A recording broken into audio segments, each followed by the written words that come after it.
இப்போது நம்ம குடமிளகா வச்சு முட்டை பொரியல் பண்ணுறோம். வாங்க என்னென்ன பொருள்னு பார்க்கலாம். முட்டை வச்சுருக்கேன், 2 குடமிளகாயை நறுக்கி வச்சுருக்கேன், 2 பச்சை மிளகாய் எடுத்து வச்சுருக்கேன், ஒரு வெங்காயம் அரிஞ்சு வச்சுருக்கேன், ஒரு தக்காளி பழம் போதும், ஒரு தக்காளி பழம் அரிஞ்சு வச்சுருக்கேன், கொஞ்சம் லேசாக கொத்தமல்லி, கொஞ்சம் சோம்புங்க.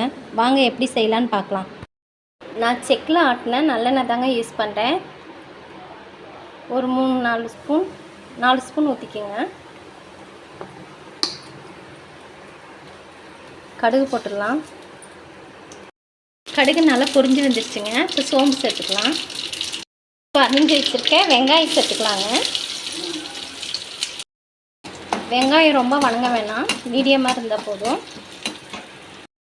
இப்போ நம்ம தக்காளி சேர்த்துக்கலாம்.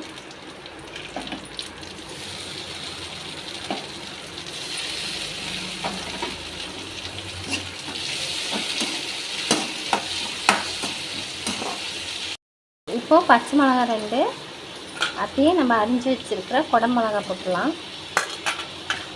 குடமிளகா வந்து ரொம்ப கேன்சர் உள்ளவங்களுக்கு ரொம்ப நல்லதுங்க இது. இப்போ இந்த குடமிளகாவும் அப்படி தாங்க, ரொம்ப வந்து வணக்கக்கூடாது. இப்போது 1/2 ஸ்பூன் உப்பு போட்டுக்கலாங்க.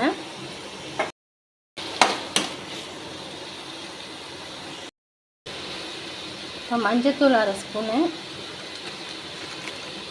மிளகாத்தூள்,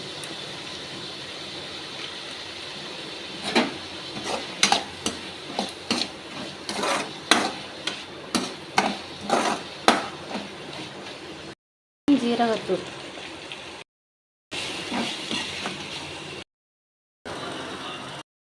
இப்போ நம்ம முட்டையை ஊற்றிக்கலாம்.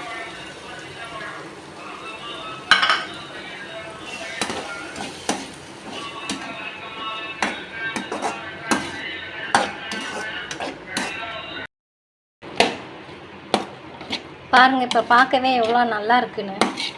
ரெடி ஆயிடுச்சுங்க, பார்த்துக்குங்க. செம்ம டேஸ்டியாக இருக்குங்க இது. பாருங்கள், பார்க்கவே எவ்வளோ நல்லா இருக்குன்னு. இப்போ குடமிளகா முட்டை பொரியல் ரெடி ஆயிடுச்சுங்க.